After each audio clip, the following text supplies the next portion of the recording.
бидэнд ойрхон уул уурхай. Эрдэс болон чулуулаг тэдгээрийн ялгаа. Байгаль дэлхий хэвлийдэх баялгаан хэрхэн гадагшлуулан гаргадаг үйл явцыг ойлгож мэдэх нь эрдэс баялагын судлалд чухал ач холбогдолтой юм.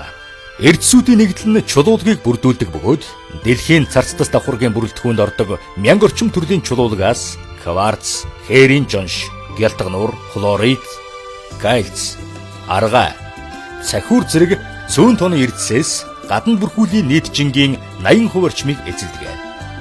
Эдгээр чулуулагийг химийн найрлага, үтэц, гарал үүслэх нь хувьд магмын, тунмал болон хувирмал гэж 3 хуваан авч үздэг байна. Магмын чулуулаг. Дэлхийн гүнээс халуун хайлмал биет магм шахагдан гарч дэлхийн гадаргуу орчмын бүрхүүд рүү орж талсчиж царцах явцад үүсэх чулуулагийг магмын буюу бялхмал чулуулаг гэж нэрлэдэг. Халуун хайлмаг биет цагийн эрхэнд царцахтаан нарийн урвалд орж бэхжин, боржин, хөрмөн чулуу, диоритмитийн хатуу чулуулаг болон хувирдаг байна. Тунмал чулуулаг. Тунмал чулуулаг нь газрын гадарга дээрх элэгдэж өвөрссөн чулуулагуудын хэмхдэс, салхи, гол мөрний усаар зөөгдөж явсаар намдор газрын хонхор, хотгор, далай тэнгисийн ёроолд тунах, эсвэл хүндийн хүчнийхээ нөлөөгөөр геохимийн урвалд орж хоримтлагдсанаас бий болдог.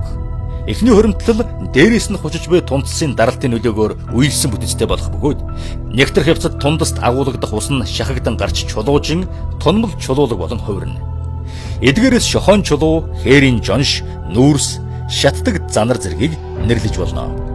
Дээр өгүүлсэн чулуулагын төрлүүд даралт, дулааны өндөр хэмээн нөлөөгөөр хувиран анхны шин чанараа алдаж өөр төрлийн шин чулуулаг үүсгэснийг хувирмал чулуулга гэж нэрлэдэг. Дэлхийн царцдас бүрхүүлийн 75% нь тунмал, 25% нь магмын бялхмал болон хувирмал чулуулаг байдаг байна.